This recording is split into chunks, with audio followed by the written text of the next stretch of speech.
The year I decided to bet on myself was the year I actually quit 3 jobs. I was a store manager at Pizza Hut, I was a district manager for Parker's Kitchen, and I was a regular associate for Amazon. This all happened in the year of 2020, which, if you remember, was the year that COVID hit. I remember feeling like this is one of the scariest things that I have ever done.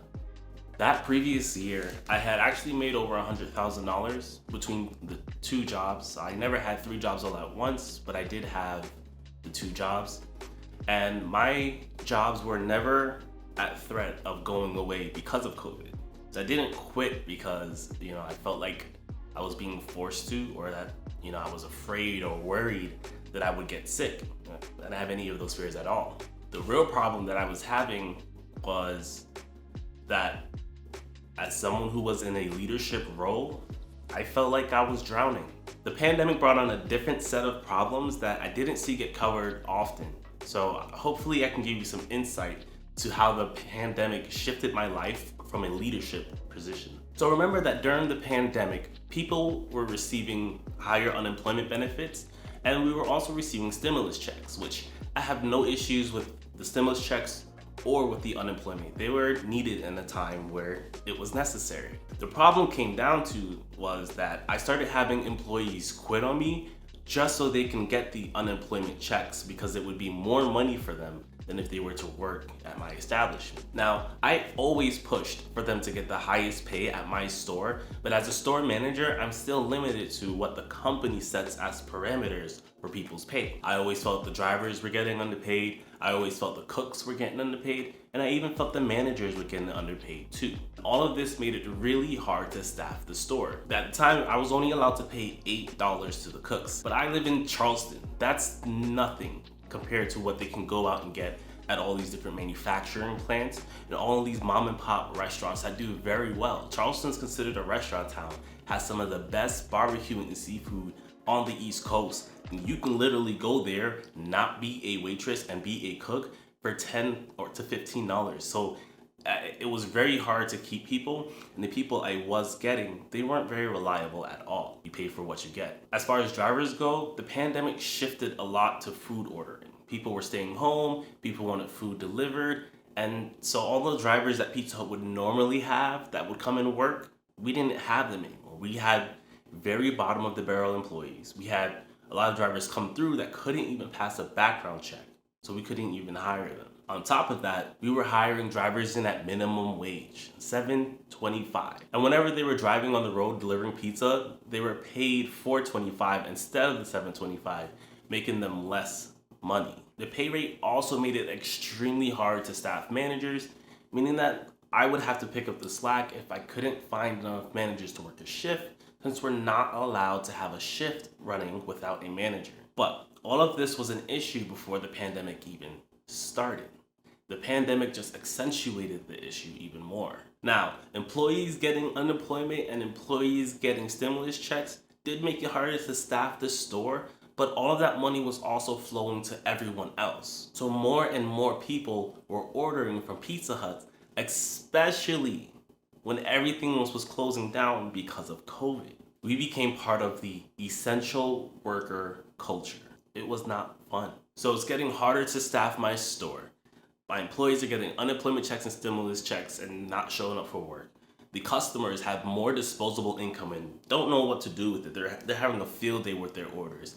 And yes, the store is making money. It's putting more pressure on my back. I'm feeling more closed in, and I'm working more hours than I'm getting paid. And that's the important one right there. At Pizza Hut, they expect you to work 50 hours and they pay you a salary for that 50 hours. However, when you work salary, whether you work more or less, you're still always paid the same amount. But the district managers and people higher up, they expect you to be the one to fill in even if you can't staff your store correctly because of the pay rates that they set. So oftentimes I found myself working 70 to 80 hours a week and getting paid the same amount. I'm a very resilient person and I can work 70 hours a week. I can do it. But then the more I started doing it for the same pay is the more I started realizing that if I were to bet on myself for 70 hours a week, could I make more money than Pizza Hut, Parker's, and Amazon would pay me. So I had that thought floating around in my head for a couple of weeks, and I decided, okay,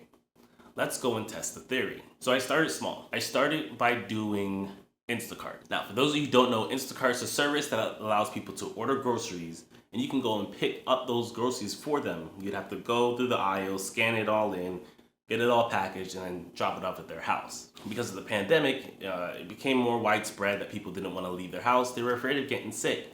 So I tested that. The pay was okay. I averaged a little less than $20 per hour before expenses, but I started doing the math. Okay, if I were to do this 10 hours a day, 6 days a week, would it be enough to give me some freedom? Even if I make less money per hour, can I still make more money overall? So that's the idea that I started testing in my head. So that led me to start playing around with more gig economy apps. So eventually I shifted from Instacart over to DoorDash. And I started to see more income, more busyness, more sustainability, but I still wasn't sold.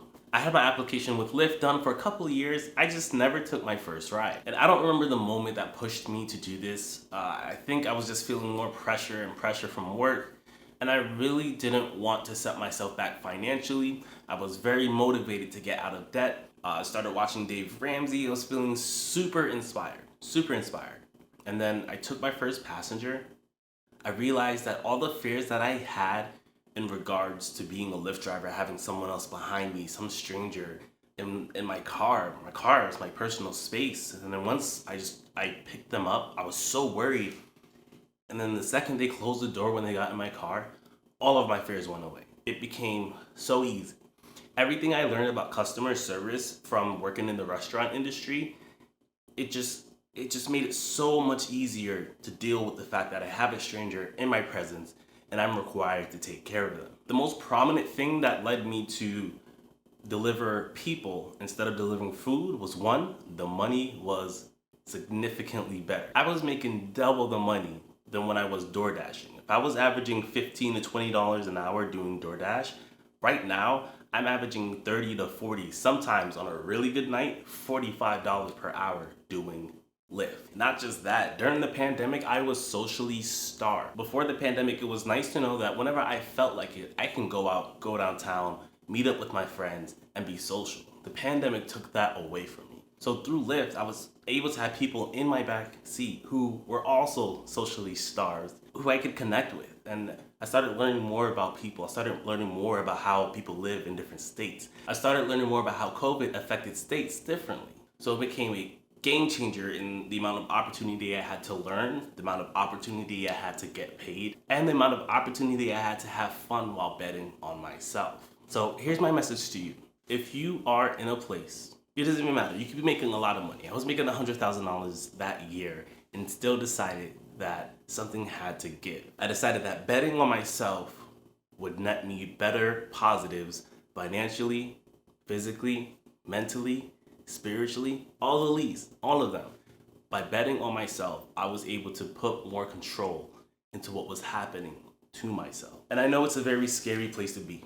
It's a very scary process. I don't have any kids. I'm not married. I'm unencumbered. A lot of you out there, you guys have kids. You guys have people who rely on you financially. So I know it might be harder for you guys to do it. So I want to give you guys some practical advice so that you can help paint a path to betting on yourself too. The first thing I would do is lower your living expenses. It's so much easier to cut your spending than it is to make more money. So you need to really sit down, write out your budget. And when you're writing out your budget, go back 3 months into your monthly expenses on your bank statement, or you can use an app like Mint. Strongly recommend Mint. I'll post that one below. But go through your expenses, cut out some of those recurring bills like the Netflix, your Hulu, and this is gonna be temporary. Don't think this is something you have to do forever. You really want to figure out what's the minimum amount of money you need to get by. And I'm not gonna say that you have to go down to that number, but knowing that number, knowing that, okay, if my back is really against the wall, this is the number. If I can make this number every month, I will be comfortable. Find that number and it will give you a sense of relief. Once I become debt free, that number for me will be $800. That will cover everything I need to drive my car. That will cover my housing expenses. That will cover my food expenses. It covers like everything. If I made $800 when I'm debt free, then I am okay, I am set. And that's a really good number. I don't expect everyone to have that number. The more kids you have, the higher that number will be, the more inflated your lifestyle is. And that's okay. You paid for it, you earned it. That number will also be higher too. The second tip I would give you is to start working some of these gig apps. Don't just go and quit your job. So take a Saturday, take a Friday night, take a Sunday, take over time, learn another way to make money. It could be through a hobby, it could be through rideshare, it could be Lyft, it could be Uber. Don't quit your job just yet. Figure out how much money you'd make in your market, because the market does matter. You know, you might not make as much money I'm making, and you might make more depending on your market. And you have to test these things, you know, before you drop your stable job. But if you did what I told you to do in the first part, then you'll be able to see whether or not you can hit that goal in the second part. And you might find that you end up making more money working 50 hours a week than you were at your job working 40 hours a week, especially for salary. Don't let salary trick you.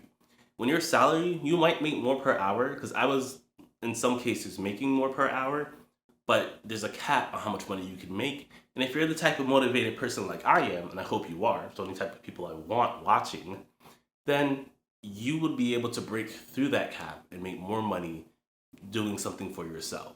So take that into consideration. The third tip I would tell you, kind of optional. A lot of people disagree with this just because of how America is, but get out of debt. If you get out of debt, you will lower how much money you have to pay on a monthly expense, right?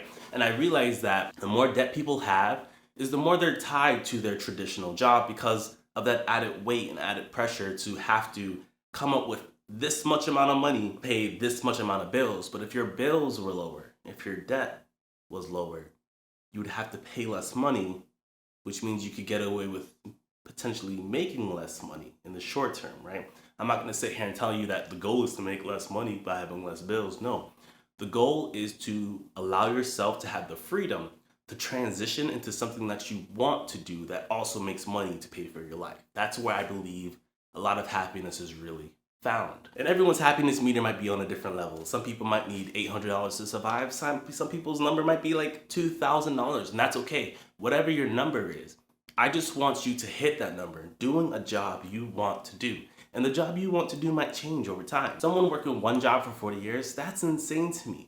I would never want to feel stuck. I want to try too many different things. And if you're like that, then having less bills, having less debt will help you achieve that goal. The last tip that I have for you is not as practical, but it's more emotional, right? And that's, it's okay if you're afraid. I'm not gonna sit here and make it seem like if you're being afraid, you're being a baby and you're being stupid. No, it's terrifying. This is huge. You know, switching jobs is huge. Losing money is huge. Having more money is huge if you don't know what to do with it. So it's okay if you're afraid. And if you weren't afraid, I would think you're weird. But growth happens when you leave your comfort zone. Like it's true, right? It's cliche, but it's true. And I've been growing a lot. I've been growing more now than I ever have. I've been so inspired to do new things. I started a YouTube channel. Because I changed how I approach life. I took back my time. When I was working for all these other companies, I was drowning in hours, but not in money. Right? That's so weird, isn't it? Drowning in hours. And I wasn't hanging out with my friends. I wasn't watching the shows I love. But anime went out the window. I was watching Rick and Morty on repeat just because I didn't have the time to keep up with anything else. And I took my time back. And it's the best decision I've ever made. And I also want that for you guys. So if you want that for yourself too, there's a link below in which you can sign up for Lyft. If you are a new or returning driver, you will get money for doing it. Just from clicking my link and doing what they say, you'll get some money for it. I also have other videos that teach you the best practices for making money on Lyft, and I'm gonna include those below.